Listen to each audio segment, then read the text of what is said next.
Petugas Bea dan Cukai Denpasar berhasil mengagalkan upaya penyelundupan narkotika ke Bali menggunakan jasa kantor pos Renon.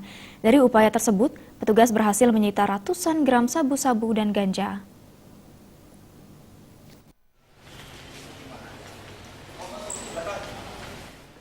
Pada Agustus 2015, petugas memeriksa sebuah paket dari India yang berisi 9 bungkus charger laptop. Pada bagian dalam alat komputer tersebut, petugas menemukan serbuk kristal bening berupa sabu-sabu. Setelah dilakukan penimbangan, berat keseluruhan sabu-sabu tersebut mencapai 492,4 gram. Kemudian pada September 2015, petugas Bea Cukai kembali memeriksa kiriman paket dari negara Australia. Di dalam paket tersebut ditemukan sebungkus kopi yang di dalamnya terdapat plastik klip kecil berisi serbuk kristal berwarna kuning yang dikenal dengan NN-dimetiltriptamin atau DMT seberat 0,42 gram.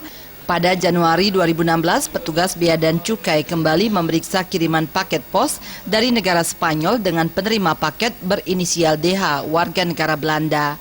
Setelah dilakukan pemeriksaan, petugas menemukan 2 bungkus plastik berisi biji dan daun ganja seberat 224 gram. Selanjutnya, petugas Bea Cukai bersama Polda Bali melakukan penangkapan terhadap DH, pemilik barang tersebut di daerah Ubud. Metodenya kita pemeriksaan dari itu, kita ada alat X-ray, ada anjing pelacak juga. Seperti yang tadi DMT itu ketemunya dari anjing pelacak. Seluruhnya dari paket kiriman itu? Paket ya, betul. Tersangka DH dijerat pasal 113 Undang-Undang Narkotika nomor 35 tahun 2009 dengan ancaman 20 tahun penjara. Selain menangkap DH, petugas kepolisian hingga saat ini terus mengembangkan penyelidikan guna mengetahui kepemilikan 2 paket narkotika lainnya asal India dan Australia. Raiswantara, Bali TV.